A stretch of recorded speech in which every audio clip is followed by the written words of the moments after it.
Hi, welcome. I apologize. I feel like I did pretty good. It was only 2 to 3 minutes late, but as soon as I got everything set up and ready to go like an hour ago, and I came back and all of my sound just stopped working. And I was like, of course this would happen 2 minutes before I'm supposed to go live. So I had to restart my computer, and I hope now that everybody can hear me. I can hear the noise on my computer, so I think we're going to be ready to go today. So how is everyone doing? Adam and Phoebe, so glad you guys both are here and you caught it live. I know. I've been trying to play around with the times for that reason. I know not everybody can make it if it's like later in the night or if it's super early in the morning. Sometimes if people are in different countries, that also doesn't play well. So I feel like 3 o'clock can be a good time. And yes, definitely. It could have been a lot worse. And hello, cool gamer. Welcome. So, if anybody is new here, which I don't think anybody actually is, but just a refresher if you're watching this in the future, my name is Brie Bonomo, and I'm currently doing a series where I take work that I've written 10, 11 years ago, and I critique it as if I haven't seen it before, as if someone was coming to me with a story, and I offer the feedback live with you guys on how I would try to improve the story. And then I usually take like 5 minutes to kind of start writing a little bit and talking you guys through how I would implement those changes.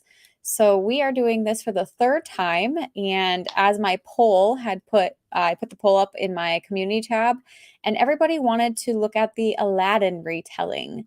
And I dub it Aladdin retelling because it was kind of the vibe I was going for, or at least what I will be kind of going for, but it's not really, I don't know, it's really hard to explain. So when we get into the reading of it, I think you'll understand, because basically the premise is we have like a richer person and a poorer person situation, and that kind of dichotomy. But the problem is, as we're going to find out, there's like no stakes or like nothing to suggest why anything would happen, probably because it was a 2-page story. And I think I was really in all of these stories, I feel like I was going for shock value, shock factor. I just wanted to write things that I think people were going to be like, oh my God. But because I only wrote them in 2 pages and it was more flash fiction, and my professor just wasn't good at giving us feedback, it doesn't really land. So yeah, we're gonna look at that. And I noticed, just as a side note for anybody, I don't know why I name so many characters with the letter A. This happened in, was it the last one? I think, or maybe, yeah, I think it was the last one. I had like Adelina or Adeline, it was. That started with an A. In my prophecy project, I had Adeline. And then in my current mermaid book, I have Asta. And then in this book, we're going to have Annabelle, which does, no offense if anyone's name is Annabelle, but that is definitely not a name I think I would pick anymore. Oh my God. In my mermaid, I also have an Anna too. Yeah. I just, A names for some weird reason. Shock value is what, yes. Yeah. I definitely, in this, as I know, if you guys haven't been here, most of this is from like 2001, 2012, 2001, Jesus, 2011 or 2012. This is where I was writing a lot of short stories for my classes. And in this phase of these short stories, they're not well edited. I hope to get to some of my later college ones where I did go through process and writing and like group feedback. But right now we're starting with the ones that have never seen an editor, including myself. I didn't even edit these. I just submitted them as soon as it was due. So yeah, there's definitely most of I think all of these have some kind of shocking value to them. Diane, hi, welcome. I always used to end character names with an A. Okay, so we're like very much on the same page. I don't know why. Like I'm just, every old work I have always had some character with an A, apparently. Very strange. Good job. Tells people, you show them the bomb under the table, you tell them it'll go off, but you don't tell them when. Now yes, yes. So I think like that's a great quote for this, because I think this is where that quote would tie into this current story. So the one we're going to look at today is called The Thief and the Promise. And I like the concept of like betrayal and like young, naive hope of something, but I don't execute that like at all. It's just basically like a very sad story. Okay. So, with that said, I'm going to pull it up. As always, I'm going to read it out loud first, and then I'll kind of go through and pick apart what I think uh, would make this a better story. All right. If anyone has any issues seeing this, let me know. I think I can make that a little bit bigger. Perfect. Okay. So, The Thief and the Promise. It was a moonless night. A warm summer breeze swept through the tiny space they allowed between their bodies. They were crouched behind the evergreens. He smiled down at her and nudged her chin up so he could see the azure of her eyes. In a moonless night, nonetheless. Okay, I'm gonna save the commentary. It seems silly to hide, though I know we cannot show our love in the village. A middle-class merchant with a house servant, unheard of. You are almost a slave, my dear Annabelle. I am a slave, Damon, Annabelle sighed. He fidgeted in his pocket, took her hand, opened her fingers, and placed a cool, round object in it. There was a hard rock stopping the almost perfect circle. I want no negativity from you. I will buy us land, escape from this prison, and we will be together forever. I promise you, Annabelle. With this ring, we will be married. I will be yours, and you will be mine. Annabelle was shocked. However, did you afford? A door opened near the bushes. Tomorrow night, we will meet here and flee. I love you, Annabelle. Damon said in a rush, planting a kiss on her forehead before running into the night. It was a busy day. Not only were preparations needed for her mistress's party tonight, the thoughts in her head ran miles. She couldn't help but smile at her devious plan to escape from this life.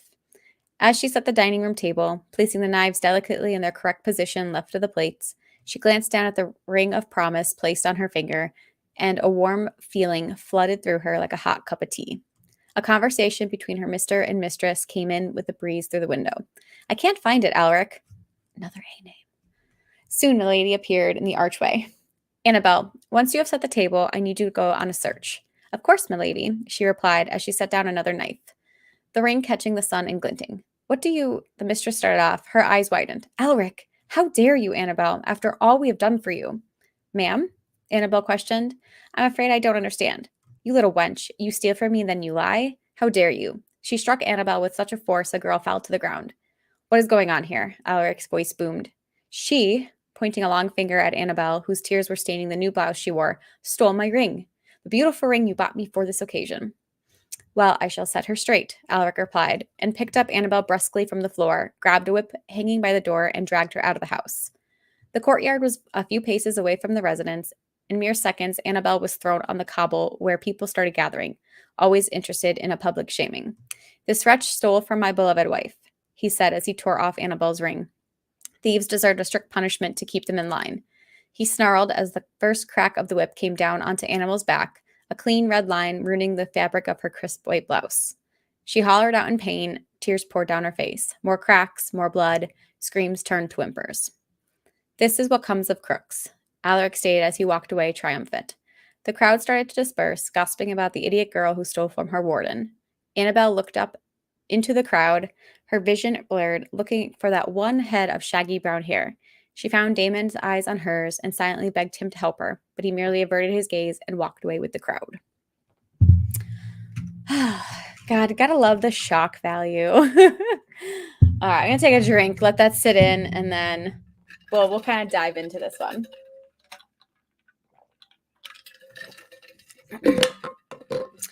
Okay, and hello, Puppet. You're just on time. We're just about to get into critiques. Yeah, so the thing with this story is there are some lines that I really, really like in it, but they're just smushed in between things that are just not like great. So, all right, so let me just talk about an overview. So, I think as an overview of this story, we kind of want to play with the dynamic of somebody who is like better or well off and somebody who's like trapped in some kind of predicament. So in this case, we have a girl who is like serving another family, and this is obviously supposed to be a medieval time, though I don't think we quite get that other than maybe some of the milady, my lord, So I think I'd have to clean up the language a little bit to make sure that we have a setting, right? I mean, the setting is just kind of vague. I don't really think I have a setting other than we have this house. And sad is better when it's intentional. Yes, which I think that's what's missing is you're missing the build up to that moment. Like we don't know Damon at all. We kind of have we don't really know any of the characters, right? I mean, we can kind of assume, and I feel like that's like the weakness of the story is like the reader has to assume a lot about it because there's just not a lot of substance there. Like we have to assume that Annabelle is not happy in her position as, whatever this is, an indentured servant, probably a slave. So she's in this position, and we have to assume that she's not happy with it. We have to assume that Damon has wooed her and has said something to her that makes her believe that he loves her. So, especially at the end, when all of a sudden he just doesn't help her, it is kind of, like I said, it's shock factor, but like we don't really earn that ending. I mean, we don't really know them as a couple and how they interact and why Damon would do this. So I kind of sense like Aladdin retelling because I think like that's kind of the elements I wanted to pull from, like these two worlds colliding. But I would want to actually bring that into play more with the twist at the end. So like that he betrays her. I think what would probably be better is if it wasn't like if we want the betrayal, we would have to again set them up in the beginning and maybe like I don't know, we'd have to probably plant a little bit of a seed that Damon is kind of a schemer. So maybe like they're together, like canoodling somewhere, and I don't even know. I'd have to plan this out a little bit more than just talking about it in a live, but I would think that we have like maybe a small reference of something he's done in the past where Annabelle has forgiven him. So maybe he does stuff like to get people in trouble or that he isn't as faithful or something to that nature. Because I think in the end, it probably shouldn't be the mistress that finds out that Annabelle has the ring. It probably should be Damon ratting her out to make that betrayal so much worse for her because there must be something in it for him, right? So maybe she loses the ring, they post like a reward or something instead of her just like, "Oh my, here girl, go find this ring for me." It would probably be a bigger deal, I would think, that, like she isn't really thinking of the fact that he has this ring and it's a promise to her, but really like he's out for himself. Like, I do kind of say that he's a middle class merchant, which is right here. So probably it would work better if he wants to leave for some reason and he wants the reward money for himself and not really to help her. Like she's just a means to an end. That's what I was going for. So just kind of breaking it down, I'll just kind of like touch base upon like some other things, like if we were just working with this then. Again, I couldn't help myself, but I literally start it with "It's a moonless night," and then he lifts her chin to see the azure of her eyes. I actually kind of like this wording, not that I might use it, but the problem is how is he seeing this if it's dark? I mean, right there we have a contradiction. So it has to be one or the other. I also think their language is like, I think at this point in 2011, I was trying to make it seem more medieval, but it seems very stinted. Is that the right word? Stunted? Stilted. Stilted, that's the word. It just doesn't flow very nicely. They sound like caricatures. So I would want to make the language a little bit softer. And I think this would help if we set up the scene a little bit better. Really got to know like where these characters are, if they're hiding, why they're hiding. So, and then maybe kind of say like we can kind of plant a little bit of background here, I think, too, where Damon, which I'd probably rename both of them. I don't really care for the names Damon and Annabelle in this story, but for this case, I would probably have Damon make a statement about like her servitude, like maybe like, like, can you get out of it? Is there something we can do? And when she says no, he could be like, okay, well, here's a promise. Like, we're going to make this work or something. Yeah, I mean, for the most part, this is fine. I feel like it's a little bit choppy because there's so many steps to do it. I feel like I would just make this a little bit wording a little bit better. Again, I want no negativity for you. Doesn't really sound medieval to me. I don't know about you guys.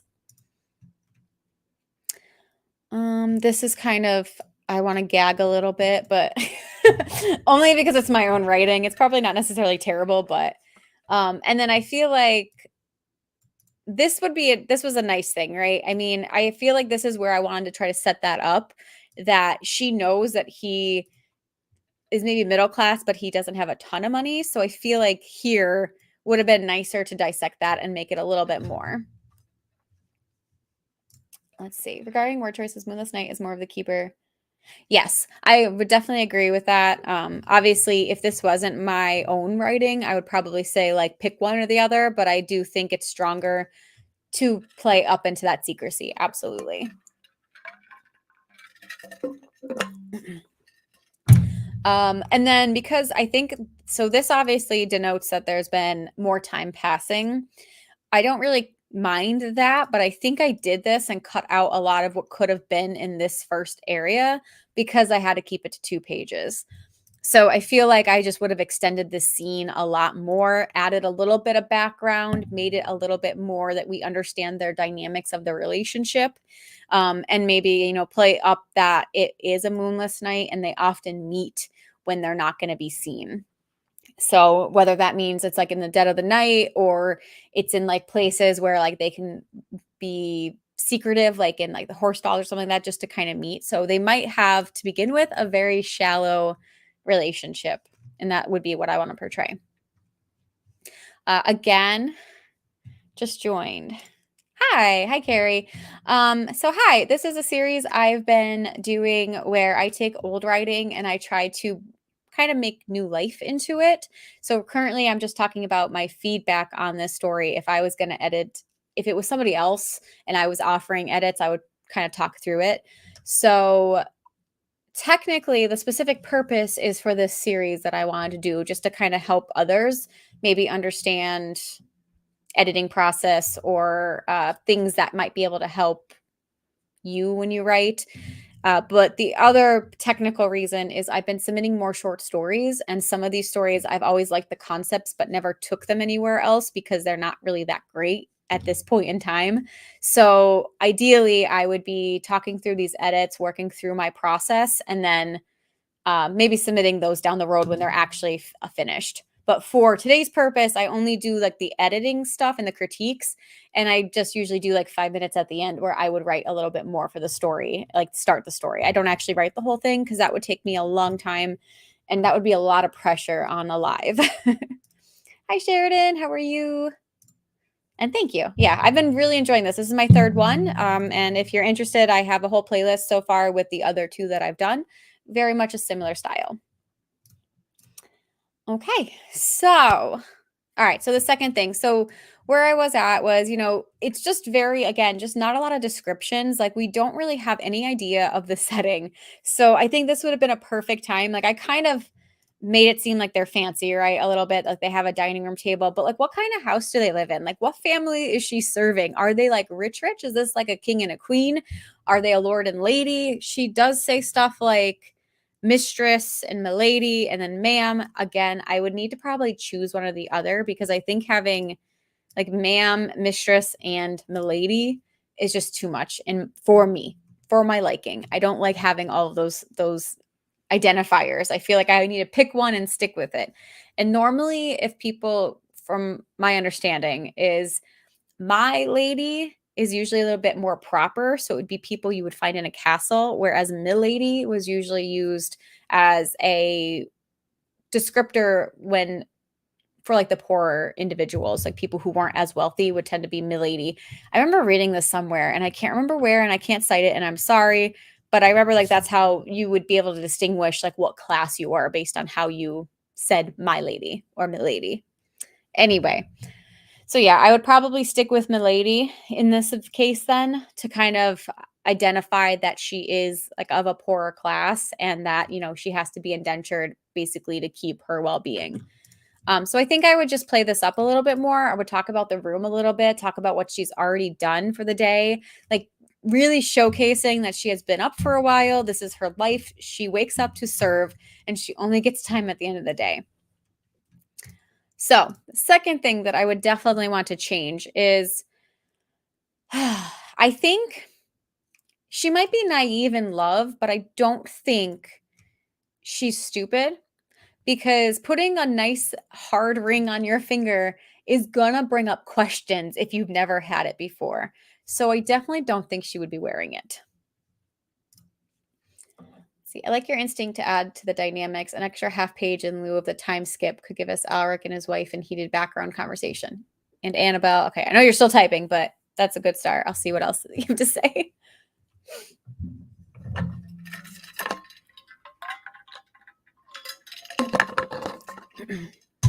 Or it might not come up. I know there's a slight delay on my end. Um, but yeah, I definitely think instead of this having a hush conversation, I could even have her coming into the like back into her home later when she snuck out and having them have a conversation where maybe she just catches the ends of it and doesn't really think much of it.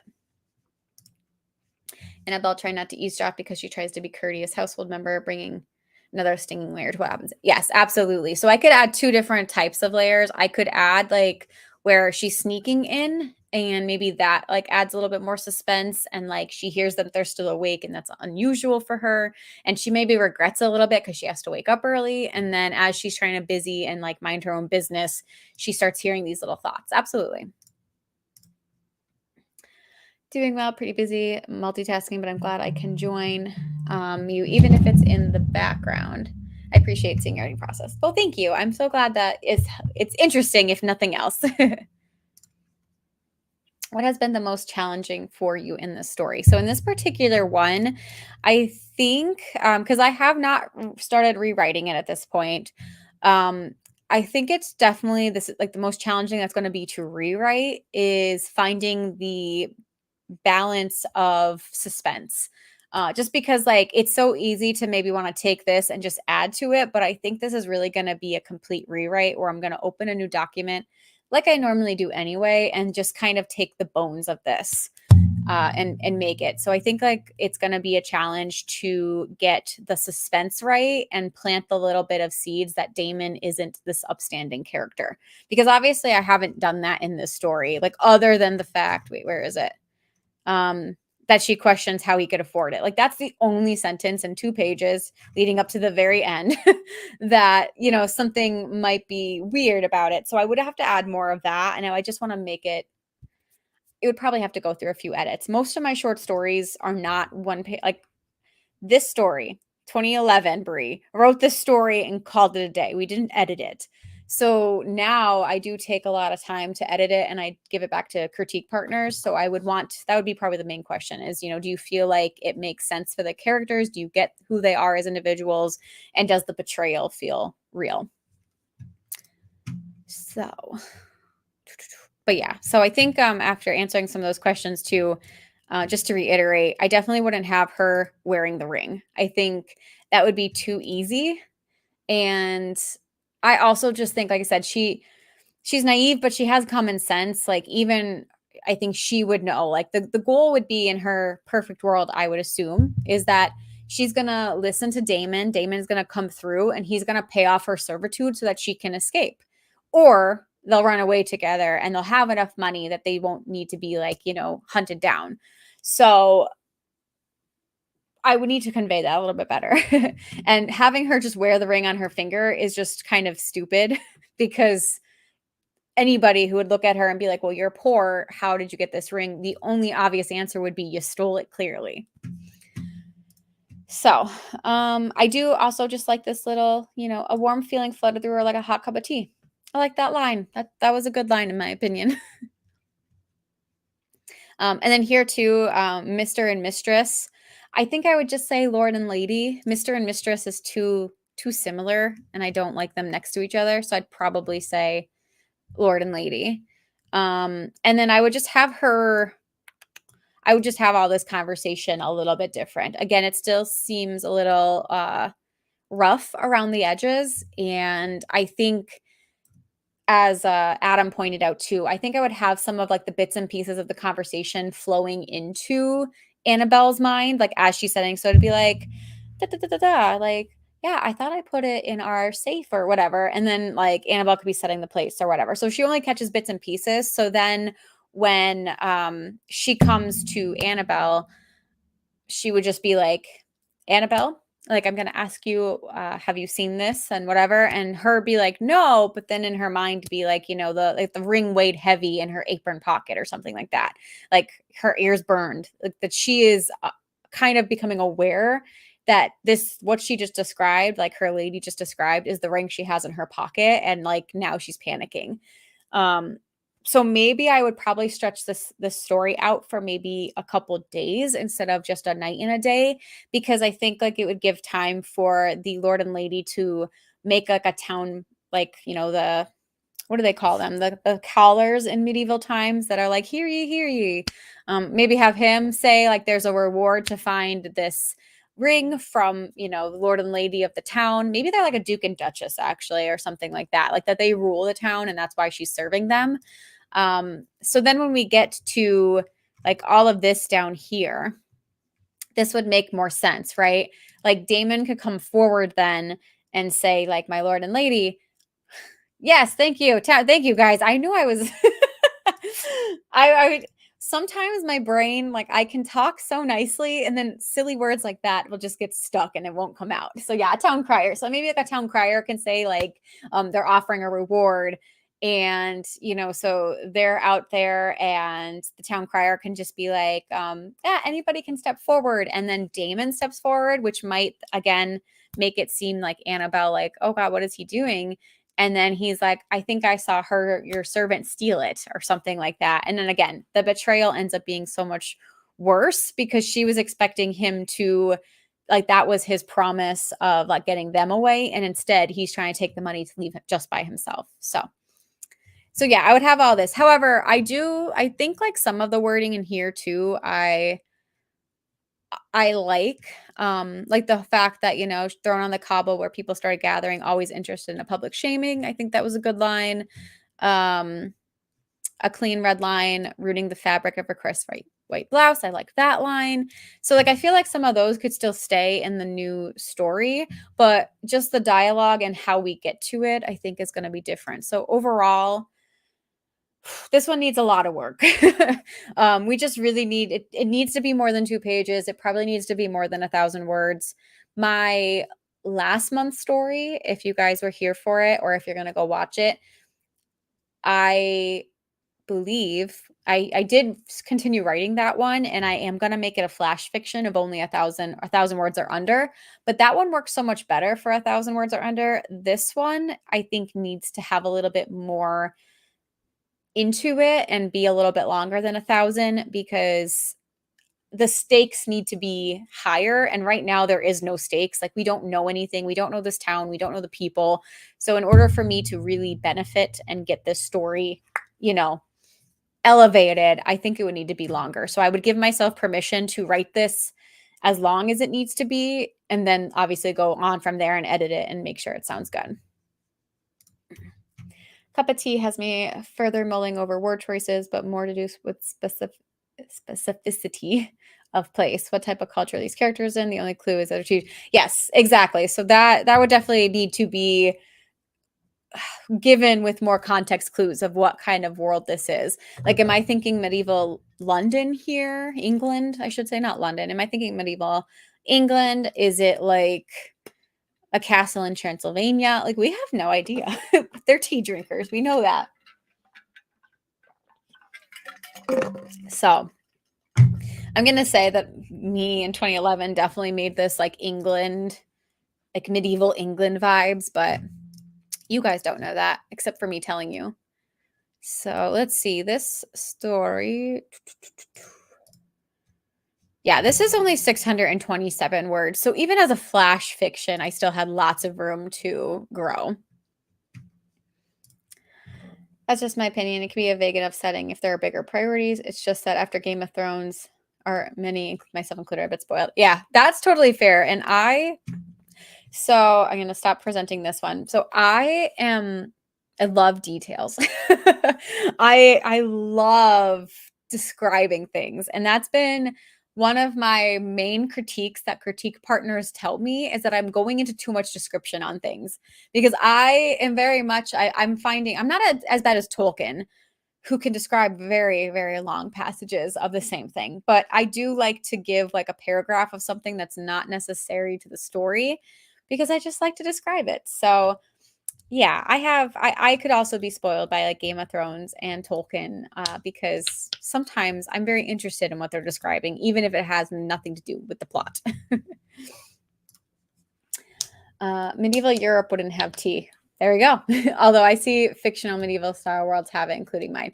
Yeah, I also same thing for Mermaid. I mean, I'm basing mine in like the 1300s, like Danish, not Danish, Denmark. Yeah, like 1300s Denmark. I don't know if they had tea then too. I've been doing a lot of research for it, but I just like tea and I wanted to include it, even if it's not technically correct because it's a fantasy world. So I feel you. Hello. And I'm sorry, Dreaming Truth. I just realized you popped in. So hello, Felicia. Is it Felicia? Am I saying that right? Hi. So I apologize. I missed you. I'm so opposite. I need help learning how to describe things. Yeah, I used to. So if you can see clearly, I was not good at describing things back in the day. I went from like not describing anything to over describing things. I still don't have a balance personally, but there are like obviously when I was first starting out writing, I was really, really bad at description. And that had been when I was first doing beta readers in order to query, I was co-writing, and my co-writer was really good at describing. Like we balanced each other out very well because I would just get us going so that we can finish the chapter, and then she would come in and like bulk it up with all the descriptions that I missed. So since I've been like writing on my own a lot more in the last like 6 years, I have started to get better at describing, but sometimes I tend to over describe. It's tough to outdo Tolkien. Yeah, I'm not ever going to say I'm outdoing Tolkien in any capacity because he's great and I am not on that level. But I do think my one friend complains that Tolkien describes too much. And I'm like, that's the only thing I'm going to say, like, as a comparison is like, I can understand why she thinks Tolkien describes too much. And I can understand why my critique partners tell me I'm too much with description. On a scale of 1 to Robert Jordan, Tolkien's at an 8. Yeah, I've never read Robert Jordan, but partially because the books are huge and there's a lot of them. So maybe one day. So, all right. So I'm trying to think. Okay, so I just kind of described everything about how I would make changes. Obviously, doing this live, I'm not going to get a ton of writing words out, but I do think I'm going to start a little bit and just kind of show you guys how I would want to make the scene a little bit more like intense. So, just for reference, I'm going to just show one more time where we're starting at this story currently. So, we're starting with the moonless night. So let's see. I'm gonna take this is what we're gonna do a little bit different than the last two times. I'm gonna take this and I'm gonna plug it in to the new document. So let's stop there and then let's go to the new document and I'm gonna work live on editing that. Let's do it this way this time and maybe that'll help me so I'm not so awkward. Okay, so I'm gonna be I was just going to say the same thing. I'll be quiet so you can focus. Thank you. Yeah, I am going to probably be silent for a few minutes and you might hear my tippy taps on the keyboard, but I'll just kind of show you how I'm going to kind of edit it a little bit.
It is really hard to do this live because, like, I take sometimes so long to think of a word or, like, how I wanna structure something, and I'm like, "Oh, okay, let's see."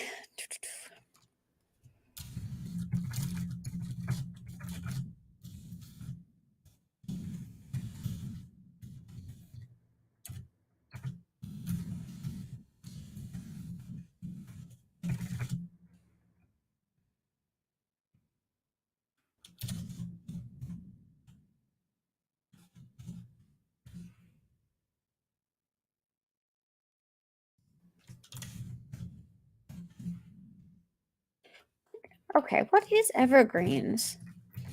They have evergreens? Like, what is that's something I didn't even think about when I was thinking about this story, is, like, I use the word evergreens, and I don't even know if I know what that is.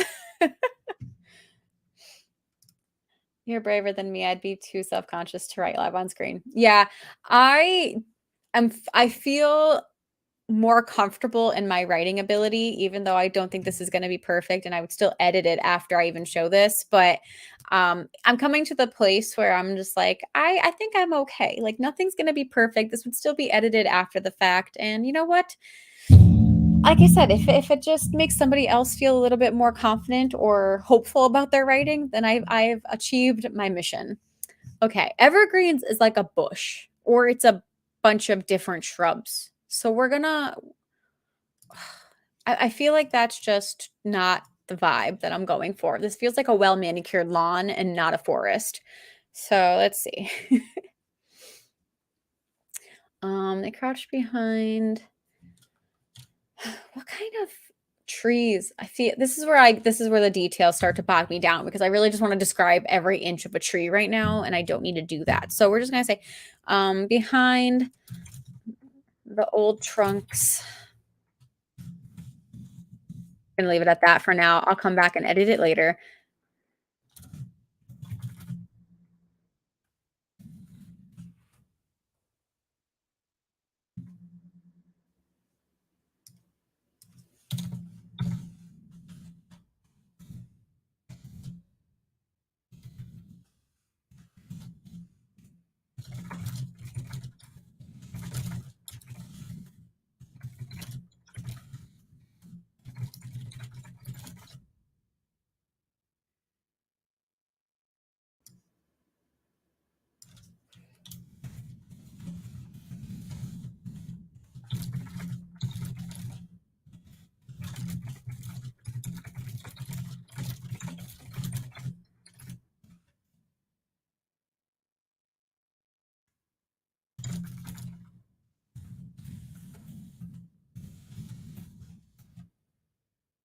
The other thing I just decided I'm doing is I feel like it would be stronger coming from him, that he's the one that says what their places are instead of her.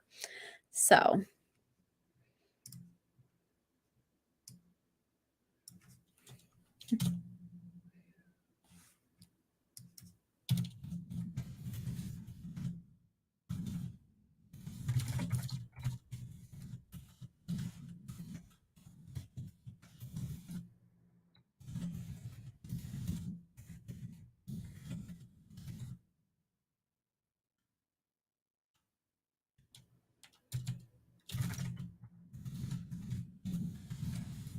okay. We're gonna call it. That's gonna be my current rewrite. So what I changed into is it was a moonless night as Annabelle held on to Damon's hand. They wove through the bushes, keeping low to avoid lantern light from the nearby houses. The forest was mere feet away, but they had to make a dash if they did not want to be seen. Sweat pooled on her brow and her heart thumped in her chest, the adrenaline of the night filling her with fire. When they made it to the tree line, Damon tugged on Annabelle, causing her to fall into his chest. A warm summer breeze swept through the tiny space that allowed between their bodies. As they crouched behind the old trunks, Damon smiled down at her and nudged her chin up. His lips were soft as they met Annabelle's, and her heart fluttered more further. We shouldn't have to hide our love, Annabelle whispered as she pulled back. Commoners fall in love all the time. A middle-class merchant with a slave? My parents would disown me if they knew. Damon pulled back and stared up at the dark sky beyond the canopy. So, much different than what we had. I probably, again, I think I would probably add a little bit more details than I'm given in this very quick 5-minute rundown, but I already can see it kind of coming together that they're going to have a conversation, that Annabelle's going to maybe flash back to something that he's done before, and when she does that, he's going to come back and pull out the ring and give it to her and say, like, this is my promise to you, like, we're going to get out of here, it's going to be okay. And then of course she's going to have all of her dreams crushed when he gives her up for a fee to find her the ring of her lady. So yeah. Okay, so I think that's I've been usually keeping these around the 45-minute marks. But yeah, if you guys have any questions, if you want to know anything else, if there's any specific like editing critique things that you want to know, I think I covered it all. I talked a lot about where I would want to take this story, but yeah, I'll stick around for a minute or two and just see if anybody has any comments, questions, concerns, whatever. But I think this story would be fun. I'm actually really excited to write this one. In Let's see, in the beginning of July. So I made a camp goal that I wanted to write 3 new stories in July. I wrote 2 stories and edited them so much, and I ended up submitting 2 of them. So I never got to the 3rd story, but this was actually going to be one of my 3rd story choices because there was another publication that was accepting submissions, and their theme was Meet Me at Midnight, and I wanted to use this as like to redo it as the opening where like if I was going to do the meet me at midnight part to actually make that work, what I was going to do is in the beginning of this story, have Annabelle holding a piece of paper that had scrawled meet me at midnight from Damon. And that's where he was going to give her the ring. So it was just going to be a small little tweak in the beginning. I still could add that in and that might still work and I might still do it where we start with her walking to meet him versus they're already in the flight, if you will. So I did want to do this. However, I missed the deadline. It was August 4th because I was working so hard on my other 2 short stories and I really wanted to give them the time and attention so that I would have a better chance at submitting and getting accepted versus me trying to crank out all 3 of these stories and then maybe getting them all rejected. So yeah.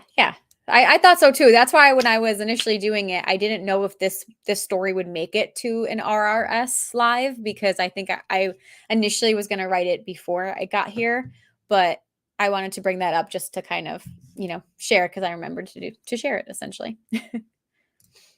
In reply to your conundrum, cherry trees. I always associate those trees with Washington's cannot tell a lie thing. And I think when descriptions come with the context, a lot of readers can identify it's more rewarding. Yeah, very, very true.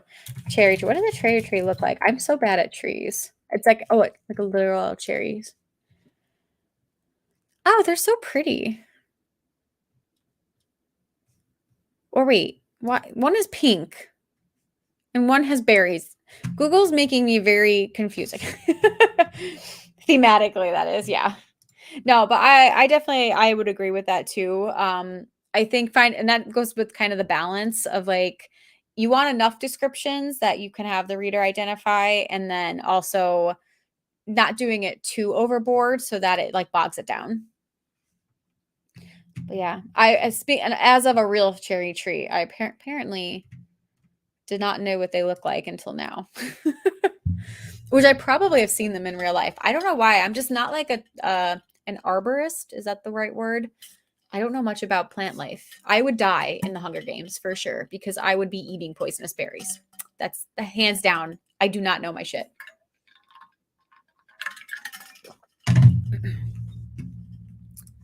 So yeah. All right. Well, this has been a very, very rewarding time, and I'm happy because I have been going through some health things, and it has been really hard to sit, and I'm actually seemingly on the mend now. So I'm hoping that that means I will be able to continue on with some more YouTube stuff in general, but I'm happy that I was able to do this today. And yeah, if I missed anything, if you guys have extra questions, feel free to leave them in the comments or DM me on Instagram. As far as the next one goes, I'm going to hold off doing the poll because I'm uncertain if I will be able to do one in September. September and October are going to be very busy months for me. I'm also having a lot of life changes happening in the next month. So I don't know where my energy is going to be lying because I may not have enough energy or time, like actual time to sit down and do it. But I will make a post as soon as I have a date if I'm going to do it in September. If not, I will definitely have one in October. And in October, I'm also participating in a write-a-thon. So be on the lookout for details for that. Let's see. So exactly, it doesn't need to be symbolism with the capital S, but as a rule of thumb, a reader will get it. Absolutely. And thank you. Yes, I feel, like I said, this is like my mood has improved so much because I'm able to sit again and sleep. It's been a really rough couple weeks, but we're doing better. So Puppet, thank you for coming. And everyone else, Phoebe, Adam, Felicia, thank you guys for popping in. And anybody else in the future who comes to watch this, thank you guys. I hope it was worthwhile and interesting. And until next time, like this video, subscribe if you haven't, come hang out with me more. And on that note, I will see you guys later. Bye.